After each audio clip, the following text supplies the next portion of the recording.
Assalamualaikum warahmatullahi wabarakatuh. Pemirsa, dalam beberapa waktu terakhir ada sebuah istilah yang terkenal, brain rot. Kalau kita terjemahkan, pembusukan otak yang terjadi karena penurunan kondisi mental karena berlebihan mengakses konten yang receh.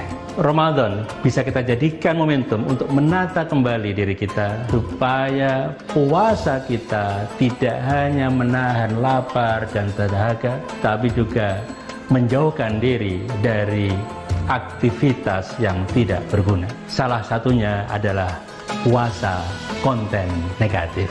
Mari kita kendalikan diri kita untuk menjauhi dari konsumsi terhadap konten-konten yang tidak bermanfaat. Ada hoax di sana, mungkin pornografi, ujaran kebencian, atau konten-konten lain yang tidak jelas manfaatnya.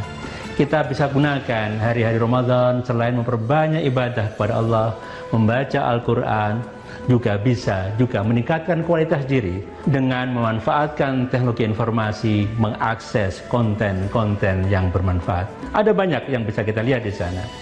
Pengajian, ceramah, seminar pengembangan diri, bahkan konten-konten lucu yang itu bisa mengingatkan diri kita untuk kembali kepada rel yang benar, lebih perhatian kepada keluarga, lebih perhatian kepada anak, lebih sayang kepada tetangga, lebih peduli dengan kerabat.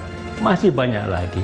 Mudah-mudahan Ramadan kali ini menjadi momentum untuk kembali menata diri dan meningkatkan kualitas puasa kita yang tidak hanya sekedar menahan lapar dan dahaga, tapi juga menjauhkan diri dari konten yang negatif.